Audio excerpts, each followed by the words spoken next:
Coach Prime versus the Doubters, one of my favorite games to play in this college football season. Oklahoma is going to be living on Tulsa time, and we're going to get to my top 5 true freshmen going into week 3. Let's go. It's the #1 college football show.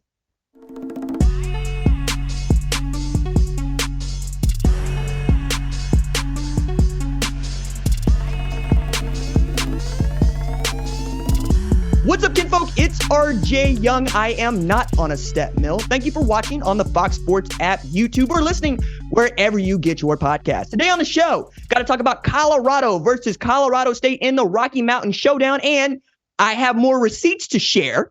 We're going to get to some of our biggest games of the week that include big noon. Penn State and Illinois going at it again. The University of Tennessee has something to prove against the University of Florida, and my top 5 true freshmen going into week 3 of this college football season. But first, Ohio State head coach Ryan Day had a very important announcement today.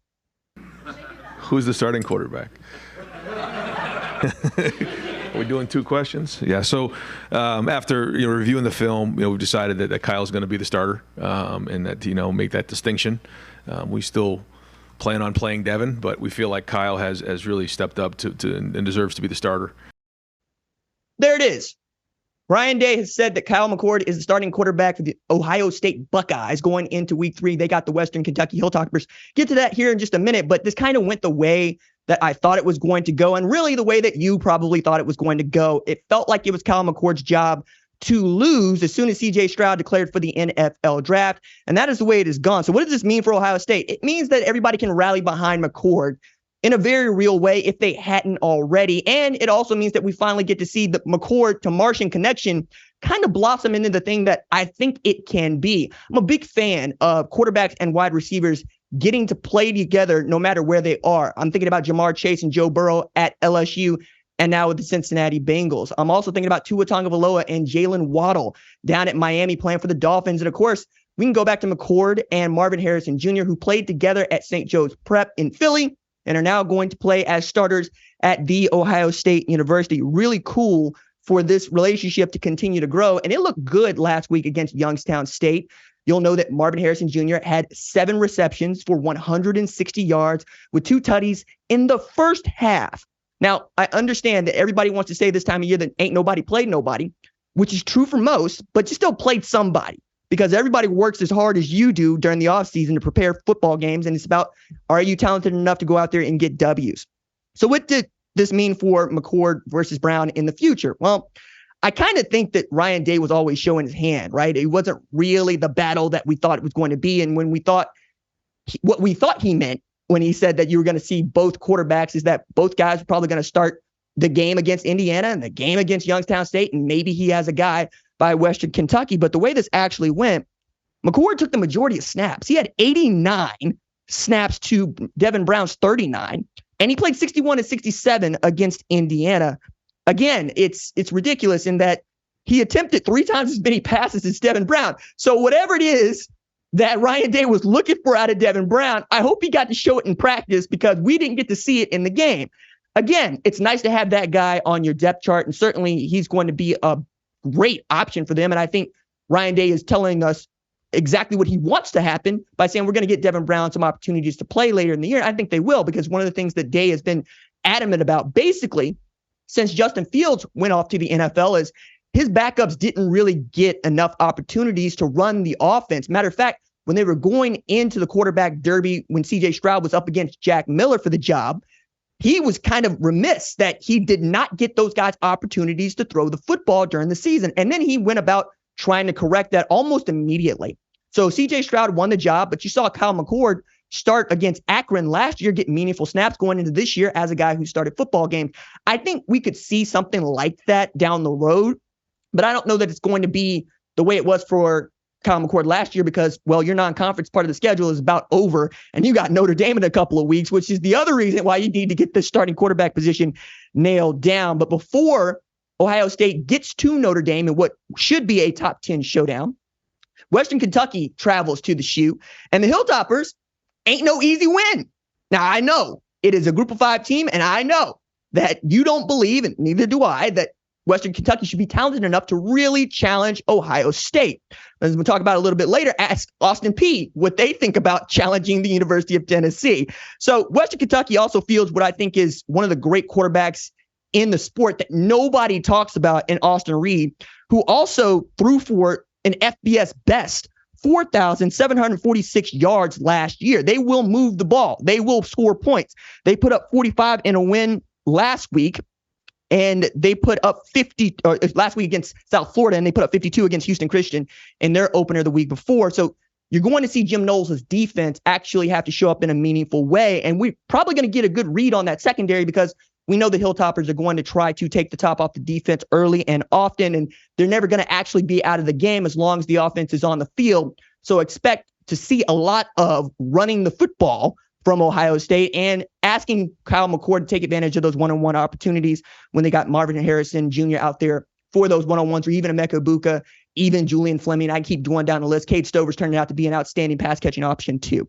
All right, let's go from Ohio State versus Western Kentucky to another top 25 matchup. That is Colorado State at number 18, Colorado.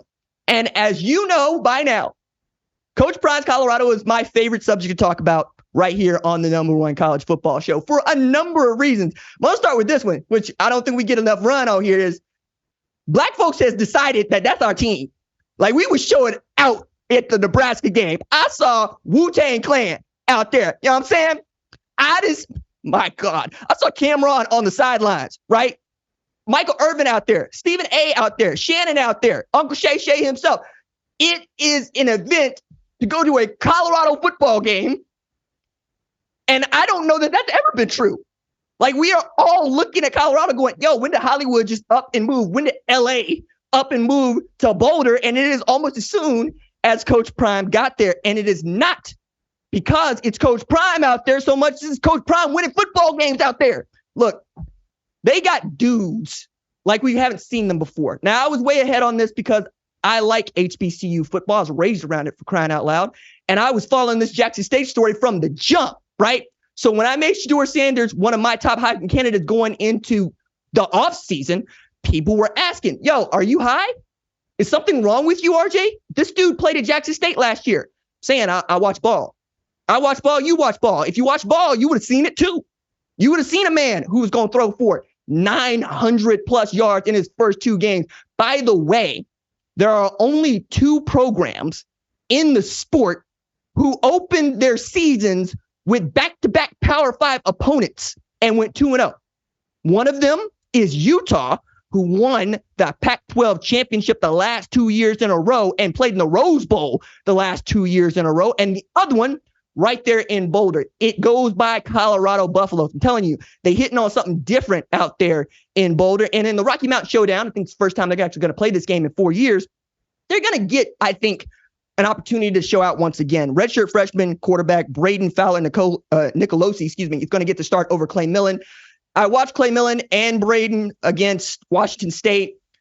Neither one of them look great, but Brayden looks great when he is throwing a rhythm coming out of Aledo, Texas. I really like him as a quarterback. I think Jay Norvell is going to have something cooking, just not necessarily against Colorado. Also, shout out to Jay Norvell, who was once an OC at Oklahoma and who I got to know when I was an undergrad, always been kind to me. And I'm sure he is rooting for Colorado every week, but this one when they got to go play them.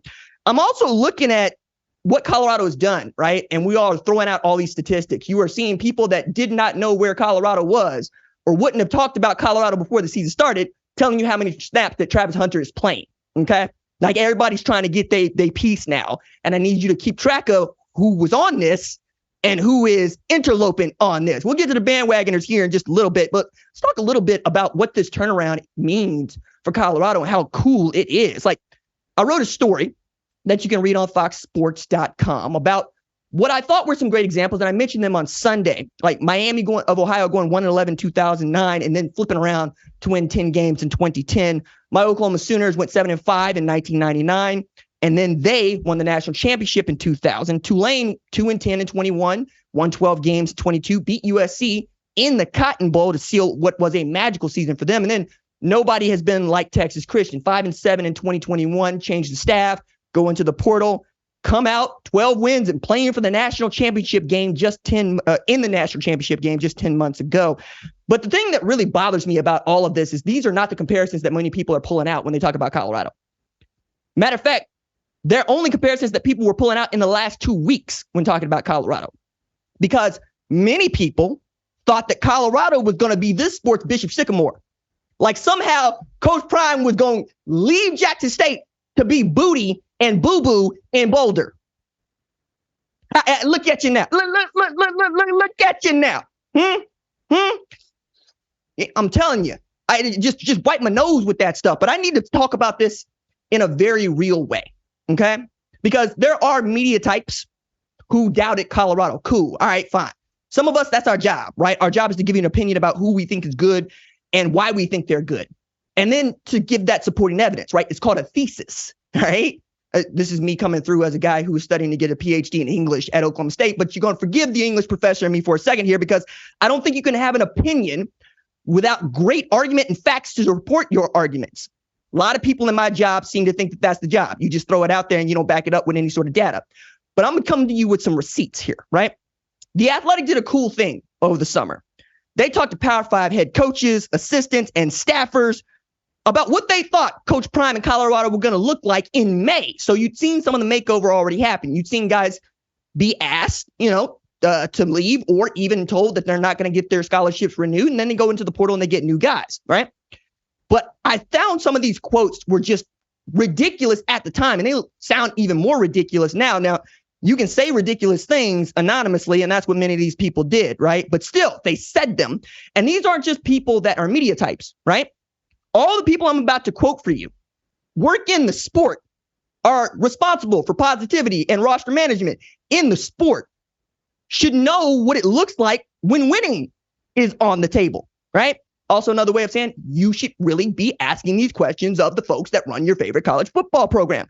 So there's a Pac-12 director of player personnel who questioned whether Colorado would even have enough warm bodies for scholarships at all. He said, my concern is the rapid hemorrhaging of personnel within specific position rooms. I'm sorry, what? Have you seen the depth that they have out there? Xavier Weaver at wide receiver, along with Travis Hunter, along with Jimmy Horn. Have you seen them go 3 deep at tailback without Alton McCaskill, right? Have you seen how those guys on the secondary get swapped in and out, how the defensive line gets swapped in and out? Seems like that question has been answered. I don't know where that's coming from, but they're talking about high volume personnel. Yeah, them dudes is in shape. Maybe you are unfamiliar with strength and conditioning coordinator Mo Sims' work, because he had them dudes all offseason and he gave them back hungry and raring to go. A Big 12 director player personnel believed the sheer number of players who left or were asked to leave was too high to expect Prime to succeed. My goodness. Check this quote out. It's just absolutely unreasonable to think you can sign 25 out of the spring transfer portal and make your team better unless they are players that were just bad, which I don't buy. In the end, is the sum of 25 new guys going to be greater than the sum of 25 old guys? Man, I don't know. Well, let's do the math right quick. He brought in 86 new players. More than 50 of them are transfers. But 22, right, grad transfers, and 14 of those 22 start on the offensive and defensive side of the balls. It feels like you can't do it. So since you can't do it, you're telling me that Prime can't do it. Man, if that is not just the kind of cockamamie boo-boo that I am so used to hearing. Look, another Power 5 director of football operations straight up questioned whether or not Prime could recruit without offering NIL money. Straight up saying he can't recruit. Can't recruit without a big pocketbook. The quote here, people can say what they want, but with NIL, for him to get legit dudes, he's got to have real money. No, that's patently false. Number one, he got a 5-star and the number 1 player in his class to come to Jackson State, which ain't got no money. Ain't got no money to spend. At one point in time, Prime's coming out of his own pocket to make sure those dudes got what they need. All right? He don't need no money to be good at coaching football, and he certainly doesn't need to offer money to get players to want to be coached by him. That's why Travis Hunter was there. He wanted to be like Prime. That's why he's there. Matter of fact, I thought this was one of the coolest quotes that I've heard Prime give, and he's given a lot of cool quotes when we talk about what people are capable of and why, right? And it was in recruiting Travis Hunter. You don't recruit the player. You find out what is special about him, what makes him him, and you recruit that. You recruit obsession. I'm obsessed with being very good, with being the best at being the national college football analyst. You can ask the crew about it. I am always on. I don't care about much more than this show right here because somebody somewhere wants the job too. That is what drives Travis Hunter. That is what drives Prime. Also, Prime ain't interested in doing anything he ain't good at. It's a man who has played, the only man in human history, played in the World Series and the Super Bowl, who said, hey, look, any sport where you can fail 70% of the time and make the Hall of Fame, that's a hard sport. He would say it himself. Look, when you get football, you get prime time. You get Neon Dion. When you get the baseball, you just get Dion. And I love that because that is a man who is tremendously self-aware and knows what he is great at and what he is good at and chooses to be great. The thing about the Travis Hunter thing that really bothers me is on my show right here, Prime said when he was at Jackson State about Travis Hunter, and I'm going, are you going to let him go both ways? He said, first, Travis has to be dominant on one side of the ball. I got to see that he is dominant on one side of the ball. And by the end of the 2022 season, he had been sufficiently convinced that Hunter was dominant as a corner. He didn't play that many snaps at Jackson State as a wide receiver, only had 18 catches, right? Last year, if you're paying attention. Going into this year, he said, yeah, I think that dude is dominant as a cornerback, and he's allowed like 3 catches in 2 games, right? That he could be dominant as a wide receiver, and he's doing that just now because when they're on 3rd and longs, that's who Shedeur Sanders is looking for. It's Travis Hunter, right? We keep going down the line here.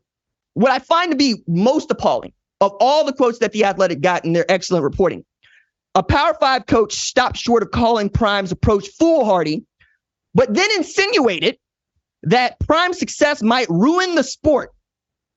Maybe he's on to something, the quote starts.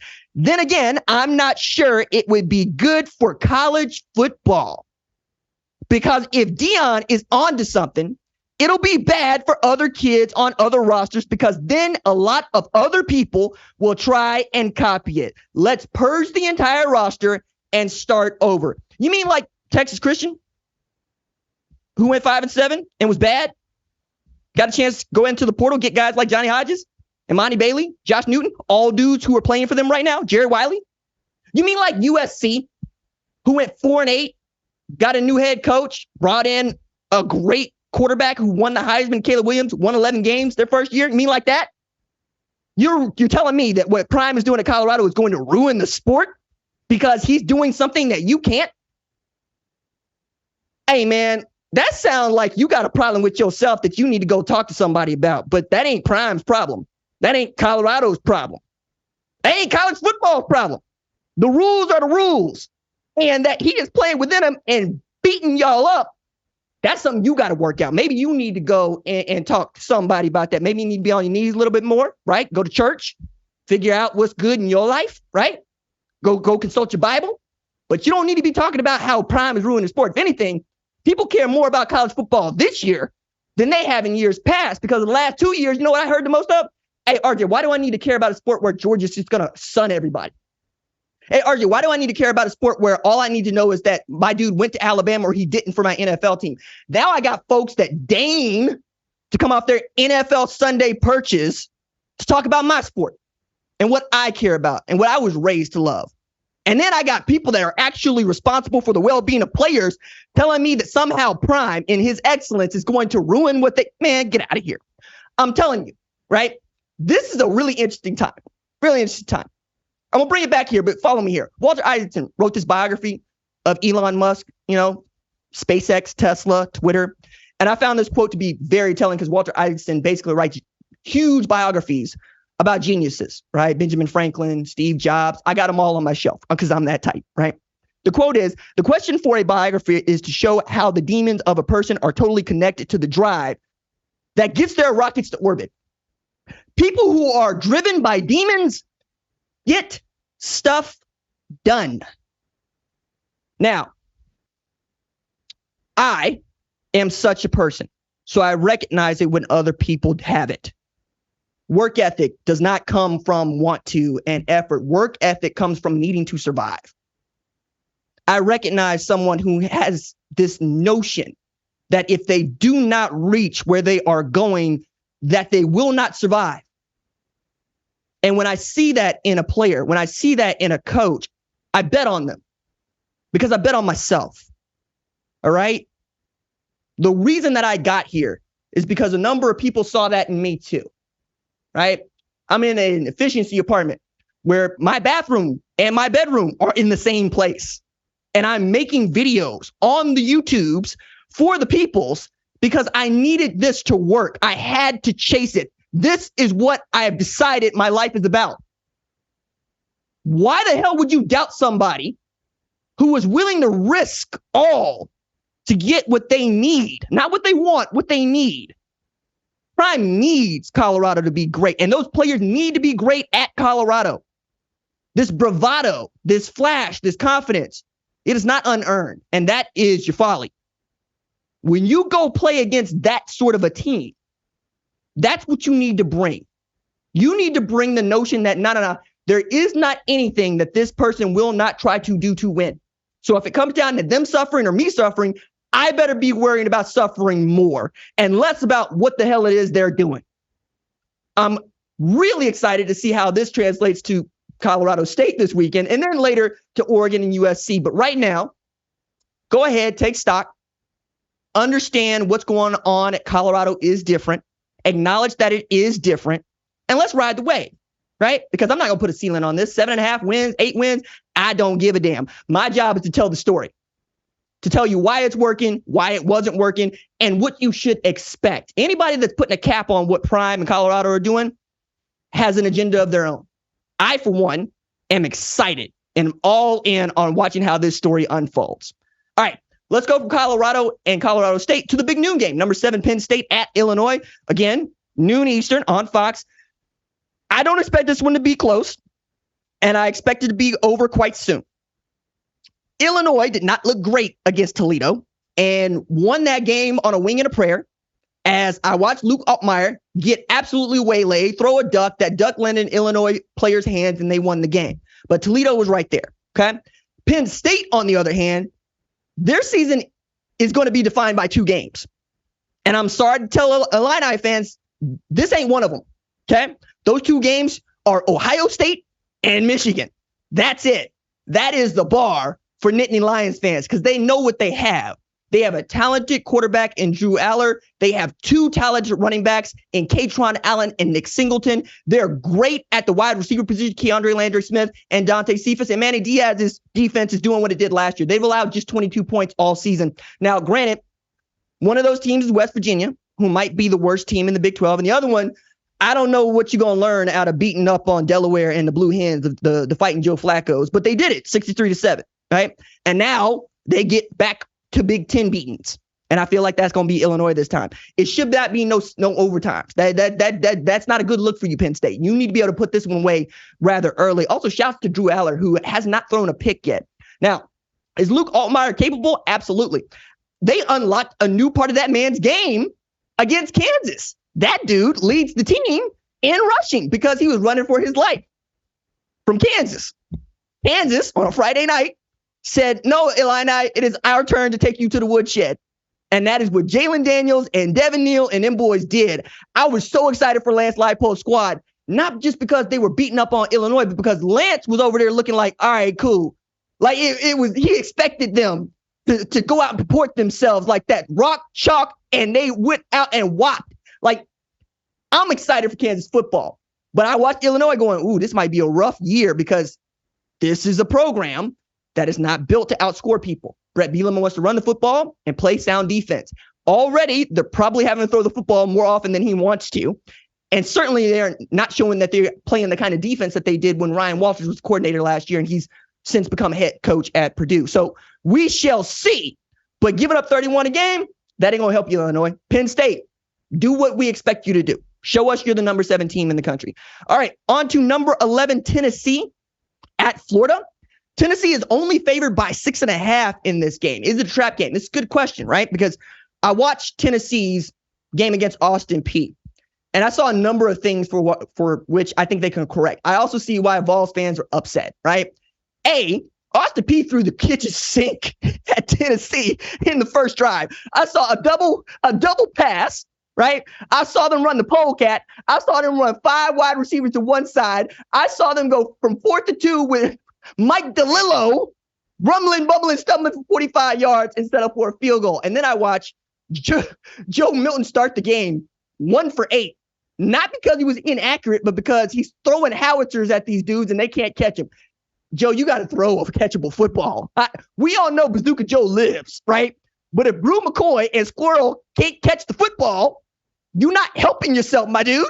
Like, they got to be able to wrap their heads around it so they can make them yards after play for you. Now, also in there, Jalen Wright makes that team go. They were running they run 25 and 26 trap like it was going out of style against Austin Peay because they get it blocked up and then Jalen would go do his damn thing. And eventually Joe Milton found his way 11-12. They scored their first touchdown in the last 15 seconds of the first half. And then they scored their second touchdown in the first 90 seconds of the second half, right? Game ends 30-13. But again, Austin Peay wanted it. Like, head coach is calling timeouts right as Josh Heupel's hyperspeed offense is getting going. He's challenging stuff. He's yelling on the sidelines. Austin Peay and the Governors were selling out to beat Tennessee. And you still dropped 30 on them, and they only scored 13. Calm down, Volunteers fans. I think you're going to be okay because I'm also looking at a Florida team that got beat by Utah. And it's not that they got beat by Utah so much as they got beat by Utah without Cam Rising. Baylor damn near upset Utah without Cam Rising. You see what I'm saying? See what I'm saying? Same Baylor team that ain't have Blake Shapen, their starting quarterback, and lost to Texas State. Okay? I don't know how much you expect me to give you, an applause for beating up on McNeese State 49-7. Matter of fact, I don't know what you can learn by beating up on a quarterback in an offense for which McNeese State, okay, put it another way. Quarterback at McNeese State went 14 of 45 against Tarleton State. 14 of 45 against the Texans. And you want me to give you an attaboy for beating them up in the swamp? I'm not doing it. I'm not doing it. Now, that said, Montrell Johnson, he got it going on. Trevor Etienne, he got it going on too. Maybe there is a side to Overland Park, Kansas's own Graham Mertz that I just ain't seen yet. Because I know Ricky Pearsall can get it done, right? And they got some dudes on defense, but I think that all Tennessee has to do is get into something like a rhythm because that is not an offense that's going to score with Tennessee. There aren't a whole lot of offenses that are going to score with Tennessee. So you only need Tim Banks' defense to come up here and there, and they will. Aaron Beasley's a dude. Like, at one point, I'm watching that game. He had 11 tackles in the third quarter and 2 sacks by the third quarter. He also should have had a fumble recovery that was overturned. This game was all over the place. Again, this is why we watch football games. Like, I watch them, right? So I can give you a really good opinion because I'm not pulling this out of my behind, and I'm certainly not just reading the stats. Watch the football games and you'll see this, right? So I don't think this is a trap game. I understand if you're a Volunteers fan, it's Tennessee and it's Florida. And I understand you feel some kind of way about Florida, but not for nothing. We all feel some kind of way about Florida. Okay. I'm an Oklahoma fan, 2008. You hear what I'm saying? Okay. I was here for Chris Leak and I didn't know this dude Tebow. And then I learned that Tim Tebow apparently existed when Chris Leak won that national championship 2006. We all got something against Florida. That's what I'm saying. Right. But if Tennessee went down there and gave the Gator stomp, I would not be surprised. Now, I also, this was interesting. I got this from producer Tyler. Tennessee ain't been to Gainesville and won since 2003. So maybe y'all feeling some kind of way about not having to sit on that for 20 years. I get it. But again, Florida lost season opener 24-11, and they outgained Utah 346-270. They had the ball, and they were 1 of 13 on third down. I think that you're going to have to score every time you have the rock if you are Florida. And if you're Tennessee, just don't give the ball back so quickly. Because at one point, I'm looking at the Austin Peay game, and I look down. Tennessee hadn't even had the ball as long as the current drive that I was watching was going on for Austin Peay. Like, the drive lasted like 6:39, ended in 3 points, and Tennessee had the ball 5:46. Now, that's the nature of the offense, but I'm saying, if you go 3 and out quickly, I guarantee you Billy Napier is going to sit on the football because that's what I would do. I would sit on the football. Why would I want to give the ball back to Joe Milton and Jalen Wright and Brew McCoy? I wouldn't want to do that. I would never want to do that. Now, how important is this for Billy Napier's tenure at Florida?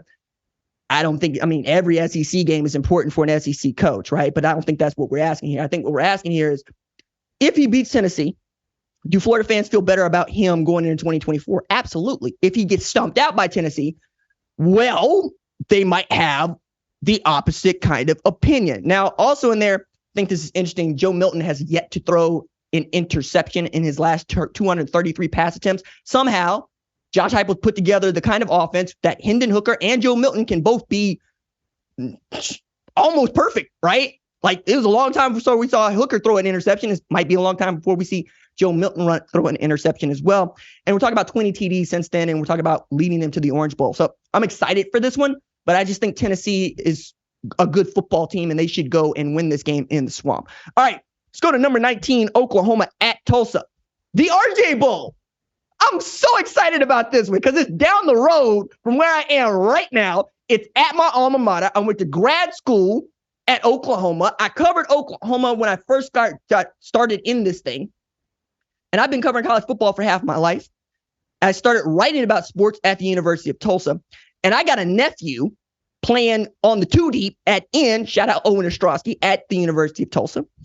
And I got 29 kiddos on both rosters. I got 29 kiddos from the Tulsa metro area who are playing at either Oklahoma or Tulsa.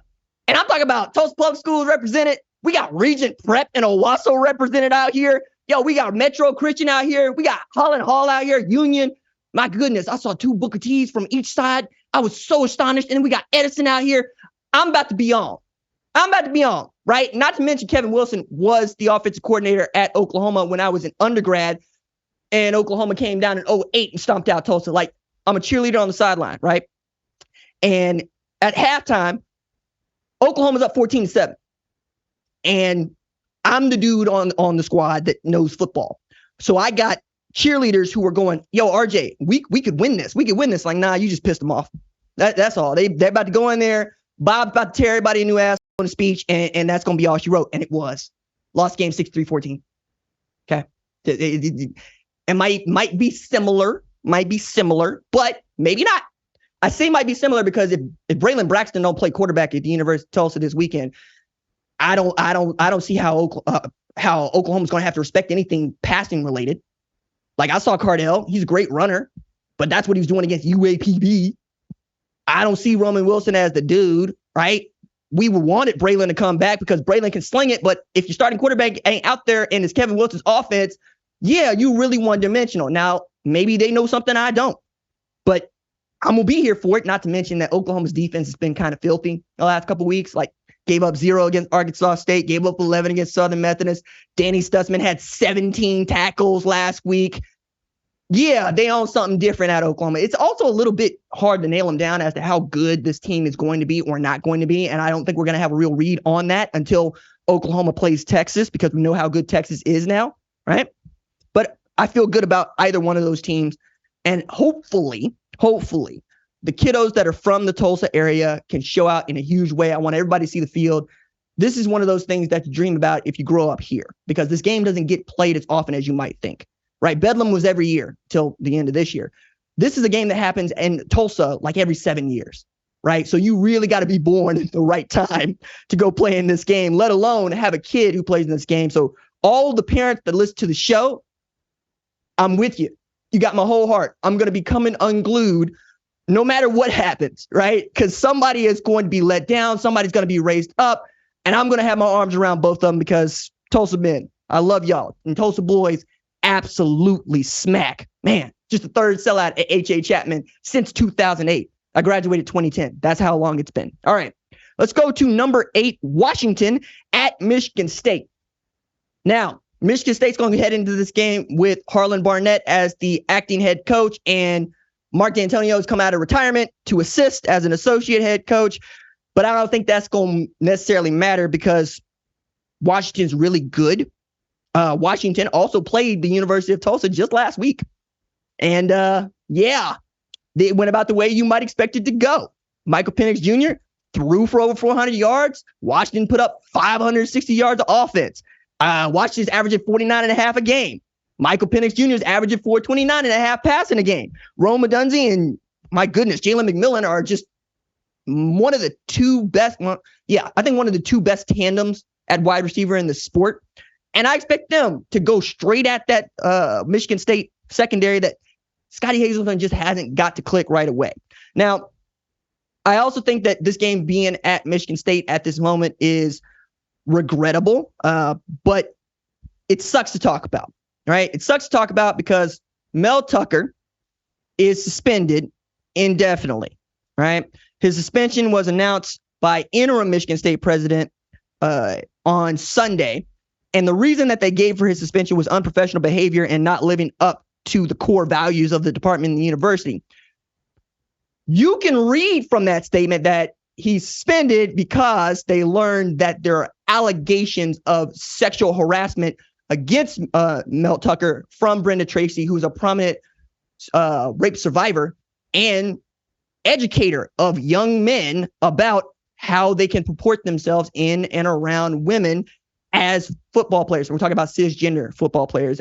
Most importantly here, I can get into this in that it seems like the Michigan State brass did not know about Mel Tucker, the details of the allegations leveled at Mel Tucker until ESPN and USA Today broke the news late Sunday or early Sunday morning, I should say, late Saturday night, and they were reacting to this. Now, the quote that was given by the Michigan State University president, I think, is kind of tone deaf. This morning's news might sound like the MSU of old. It was not, probably making reference to Larry Nassar and that sordid, awful sexual assault scandal.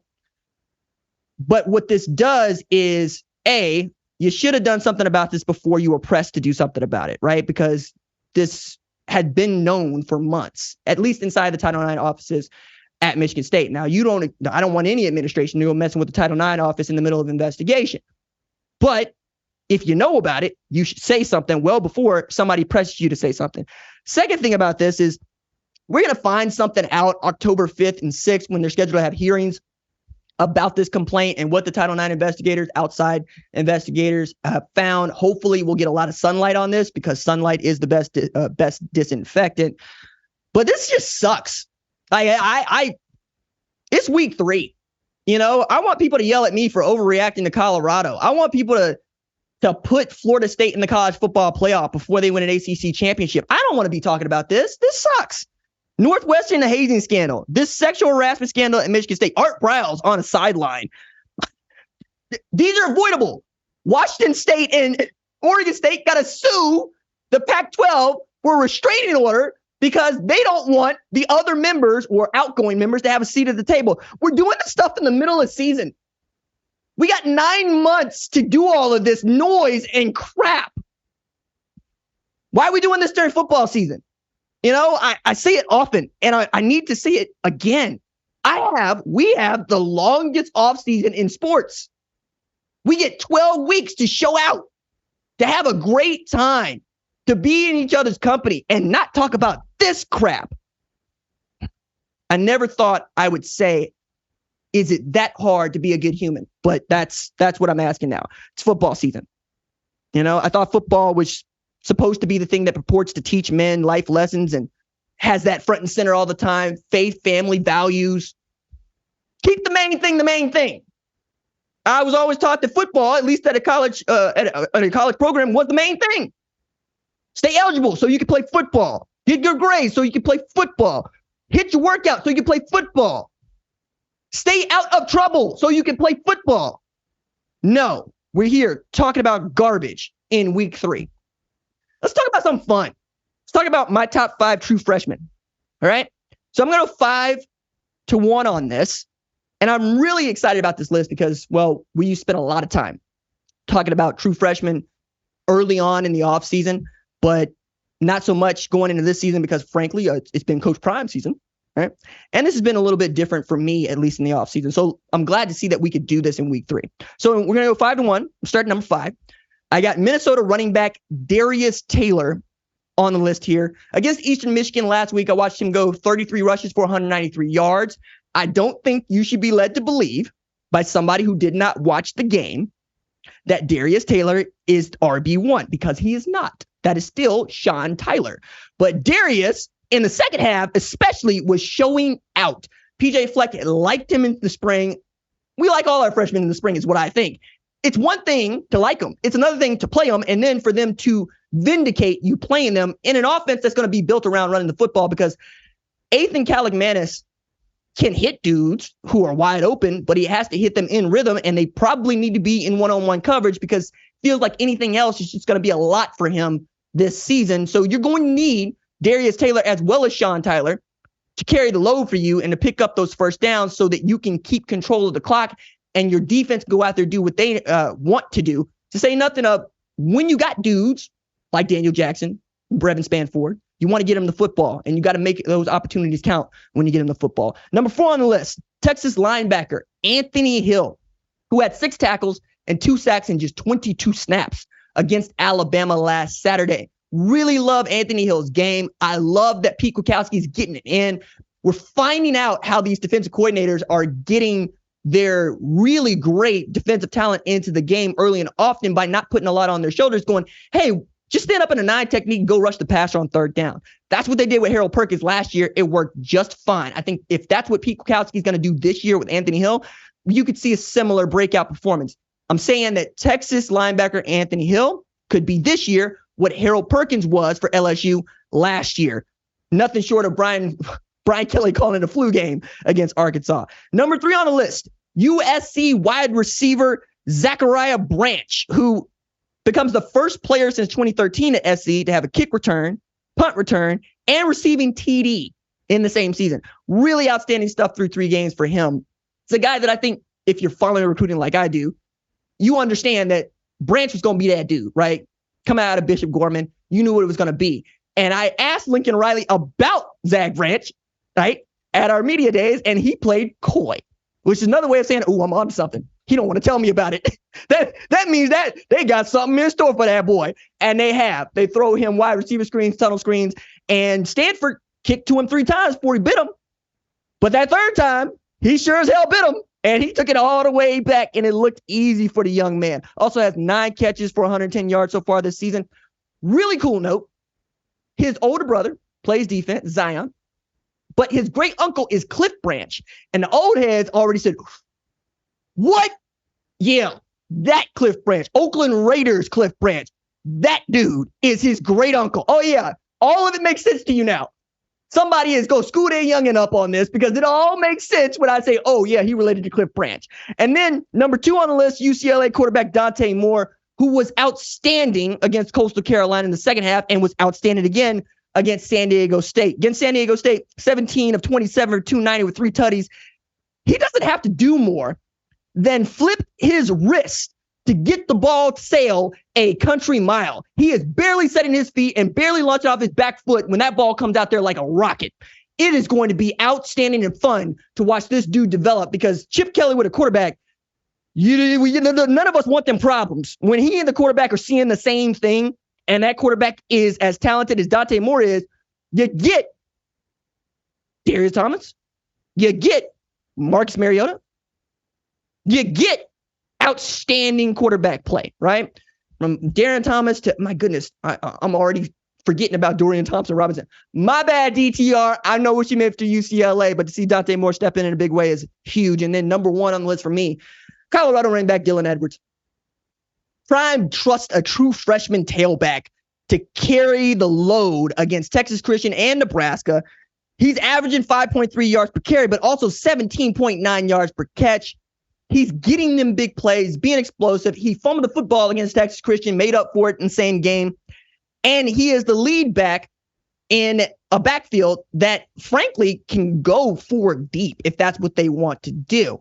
Now, what's even more telling is you feel so good and you're so talented with a guy like Dylan Edwards that you can look at Alton McCaskill IV and slowly bring him back. Matter of fact, going back to an earlier segment, there was a Power 5 director of personnel who at the time that Alton McCaskill was looking to transfer would say, why would he want to go there? Don't you have some worries about that offensive line coming off an ACL injury? Why would you want to go behind an unproven offensive line? Never mind that offensive line got like 81 games played and 69 starts.